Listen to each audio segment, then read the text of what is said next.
Bapaknya sering dibilang dungu, Gibran Raka Buming Raka datangi Rocky Gerung, dibungkam lalu dibanting dengan keras. Gerung pun terkapar. Tulis di Twitternya begini. Alhamdulillah tadi pagi berkesempatan untuk main di kediaman salah satu idola saya. Kiranya tadi ngobrolin apa ya saya sama Om Rocky Gerung. 10 jawaban terlucu akan saya kirim sneaker Aero Gibran yang baru akan dirilis minggu depan. Hashtag giveaway, hashtag Gibran Rocky Gerung. Menarik ini. Gibran sampai membuat tagar ada nama dia digabung dengan namanya Rocky Gerung, disatukan. Hashtag Gibran Rocky Gerung. Mana ada orang kayak Gibran? Dia menulis sendiri tagar berisikan namanya dan nama orang yang sangat membenci bapaknya. Ini anak muda level kesabarannya dan juga kebaikannya, levelnya ada level dewa. Sekali lagi ya, Gibran ini dengan bangga mengumumkan pertemuannya dengan sebut saja seolah musuh bapaknya. Seorang anak presiden bertemu dengan orang yang selalu memusuhi bapaknya. Ini bahkan Gibran ngasih hadiah bagi siapapun yang bisa menebak dengan jenaka isi pertemuannya dengan Rocky Gerung. Saya aja nih, sedikit nggak terima nih. Wali Kota Solo Gibran Raka Buming Raka mendatangi kediaman Rocky Gerung. Ia mengaku berbincang berbagai hal dengan pengamat politik tersebut. Padahal bapaknya Presiden Jokowi sering dikata-katai dungu loh. Gibran malah mengunjungi kediaman Rocky Gerung di Sentul. Entah apa yang mereka bicarakan. Yang pasti, Gibran kemudian mengunggah pertemuannya dengan Rocky Gerung di laman Twitternya. Gibran menyebut Rocky Gerung sebagai salah satu idolanya. Ia pun lalu membuat giveaway. Siapa yang bisa menebak isi obrolannya dengan Rocky Gerung akan mendapat hadiah sneakers Aero X Gibran yang akan diluncurkan minggu depan. Waduh, nyindir apa gimana nih Mas Wali? Soalnya Gerung ini kan sangat masif sekali nyinyirin Presiden Jokowi. Bahkan tidak segan-segan menyebut Jokowi sangat dungu. Melihat cara Gibran membungkam pembenci bapaknya ini mengingatkan saya pada Jokowi yang bertemu dengan kelompok 212 yang merupakan kelompok apatis terhadap Jokowi. Jokowi bertemu dengan para pembencinya, duduk bersama dan mendengarkan tuntutan yang mereka buat. Selain bisa dikatakan memilih berdamai dengan lawan, ini juga merupakan salah satu cara Jokowi membungkam dan membanting lawan-lawannya.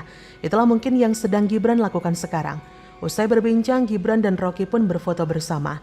Pertemuan Gibran dan Rocky pun mengundang komentar dari para netizen. Seperti kata @txt_from_soc, topik, dungu mana, cebong atau kampret? RG, cebong itu tahapnya pradewasa, masih labil jadi suka menunjukkan kedungannya. GR, oh jadi kampret lebih dewasa pemikirannya. Gitu. RG, bisa dibilang begitu, tapi sayang otaknya kebalik. Ya dungu juga. GR, duta dungu sejati. Kemudian dari @speechless99, jujur aku nggak tahu deh apa yang kalian omongin. Aku shock lihat kalian ketemu. Bahkan salah seorang netizen menilai jika Gibran mendapat wejangan dari RG. Soalnya RG pernah berucap otak kosong. Netizen tersebut pun meminta Gibran untuk sabar dengan wawasan dari RG.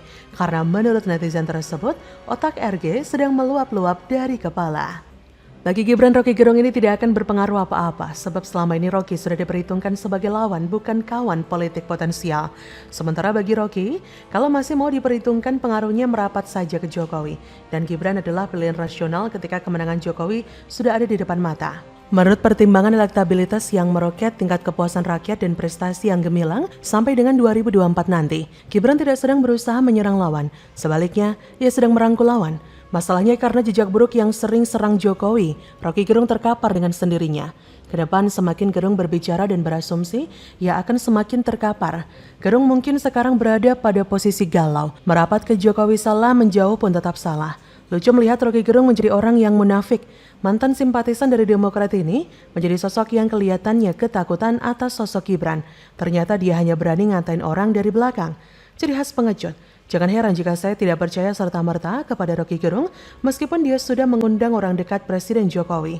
Mungkin orang ini ingin dapat jabatan dan seenggaknya dapat kursi komisaris lah. Karena gelar profesornya pun ternyata abal-abal.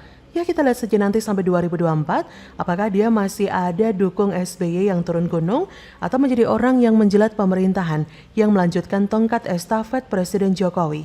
Keluarga Jokowi memang hebat, membungkam dengan halus, lalu membantingnya dengan keras. Gerung pun akhirnya terkapar. Bagaimana menurut Anda?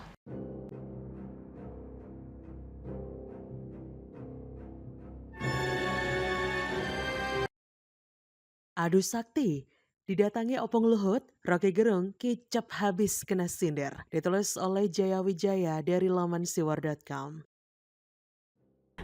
Udah diperhalus Ya karena sudah. kita berhadapan dengan pemerintah yang brutal, jadi mesti vulgar juga kan, brutal aja nih kebijakan-kebijakan brutal. Tapi seandainya ditantangin Luhut gitu suruh debat gitu, mau nggak ditantangin apa atau pemerintah pusat yang dikritik-kritik begitu? Saya kita bertemu baru 2 kali. Anda kritik saya banyak, Anda kritik pemerintah juga banyak, kritik presiden juga banyak. It's okay, this is demokrasi. Jadi kalau orang bilang kebebasan di kita itu tidak ada, tidak betul. Kebebasan yang kita mau harus kebebasan yang bertanggung jawab. Jangan kebebasan yang tanpa tanggung jawab, itu bisa jadi anarki. Jadi saya percaya bahwa Indonesia itu akan bisa menyelesaikan masalahnya. Kita jangan bertumpu bahwa kalau satu orang tidak ada, lantas semua tidak ada. Bahwa mungkin terjadi waktu perlambatan di sana sini untuk menyesuaikan di sana sini, saya kira ya bisa terjadi.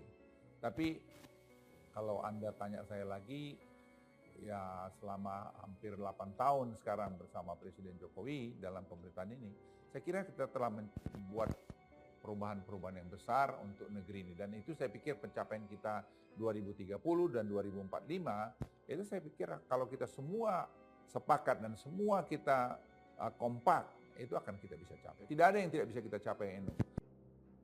Kalau Jokowi pernah adu sakti dengan Anwar Abbas soal Gini ratio, kali ini Opung Luhut adu sakti dengan Rocky Gerung. Apa yang dilakukan Jokowi dan Luhut menggunakan prinsip keep your enemy closer. Jadi walaupun mereka berada pada ruangan yang sama dengan para oposisi, sebenarnya mereka sedang melakukan cywar. Ibarat dua bos mafia yang duduk bersama, ngopi bareng, ketawa ketiwi, padahal sebenarnya mereka sedang perang mental dan beradu power melalui satir-satir tingkat tinggi. Bagi orang awam keadaan semacam ini seperti ngobrol biasa, tapi bagi yang paham di situ ada ketegangan dan perang argumen untuk menentukan siapa yang paling sakti di antara bos mafia tersebut. Rocky Gerung yang biasa dengan percaya diri mendungu-dungukan orang lain termasuk Presiden Jokowi dan politisi di acara ILC kini menjadi anak manis di hadapan Luhut. Tidak ada lagi kata-kata kasar, tidak ada lagi kritik keras, tidak ada kata dungu. Ini menandakan sejak awal Rocky sudah kalah mental dan pertarungan sebenarnya sudah tidak seru sejak ini terjadi. Tapi dunia ini memiliki banyak sisi, Ferguson. Ketika sebuah pertandingan tidak seimbang dan menegangkan, masih ada jenis pertandingan yang layak dibicarakan. Pertandingan yang lucu adalah jenis pertandingan yang juga menghibur. Karena itu penulis kali ini membahas bagaimana lucunya Rocky di hadapan Opung Luhut. Kita mulai dengan kalimat pertanyaan Rocky berikut ini.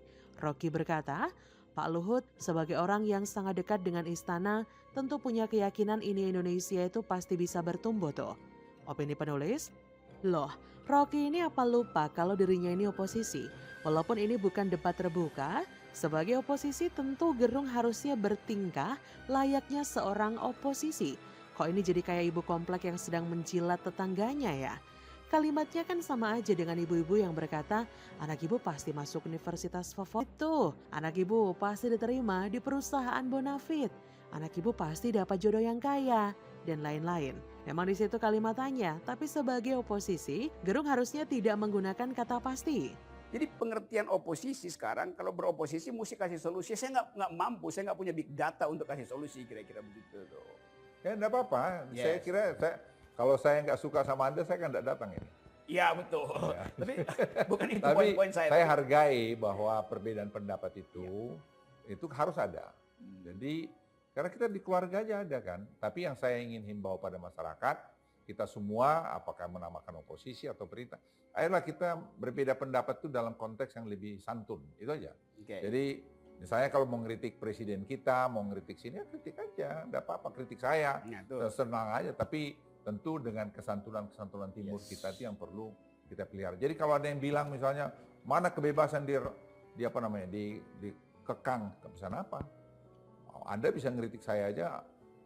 Rocky kritik presiden juga bilang dungu, bilang apa, nggak ada masalah. Presiden walaupun terus terang itu menyakitkan. Menyakitkan, tapi ya sudah. Nah, jadi Tapi ke depan saya hanya himbau dengan seperti ini. Ayo kita bangun bangsa kita ini dengan spirit kebersamaan. Bahwa kita berbeda harus ada beda. Karena kalau tidak ada beda nanti kita jadinya ABS, jadi lupa gitu. Ya, saya Anda kritik juga saya dengar, saya tanya si Firman, Man ini bagaimana ini barang ini? Saya bilang, oke Pak, ini datanya begini. Ya, oke, kita terima. Jadi sehingga ada teman-teman yang bilang, Pak Gerung misalnya, ini contoh ini Rocky mau begini. Saya bilang nggak apa-apa kita dengar. Nah, setelah kita makan di kantor saya bilang, paten juga kawan nih gitu ya. Jadi it's okay. Beda pendapat enggak ada perlu mesti jadi musuhan. Keyakinan itu adalah bagian dari pemerintah, sedangkan oposisi harusnya mengkritisi keyakinan tersebut. Contoh kalimat yang seharusnya dilontarkan oposisi misalnya, apa yang membuat pemerintah yakin Indonesia bisa maju? Lalu di tengah banyaknya permasalahan di bangsa ini, apa yang membuat pemerintah yakin Indonesia akan maju? Di kalimat ini ada keraguan, ada pertanyaan kritis terhadap pemerintah. Atau kalau mau pakai gaya Rocky kan bisa pakai kalimat, bagaimana caranya pemerintah yang banyak diisi orang dungu bisa membuat Indonesia maju?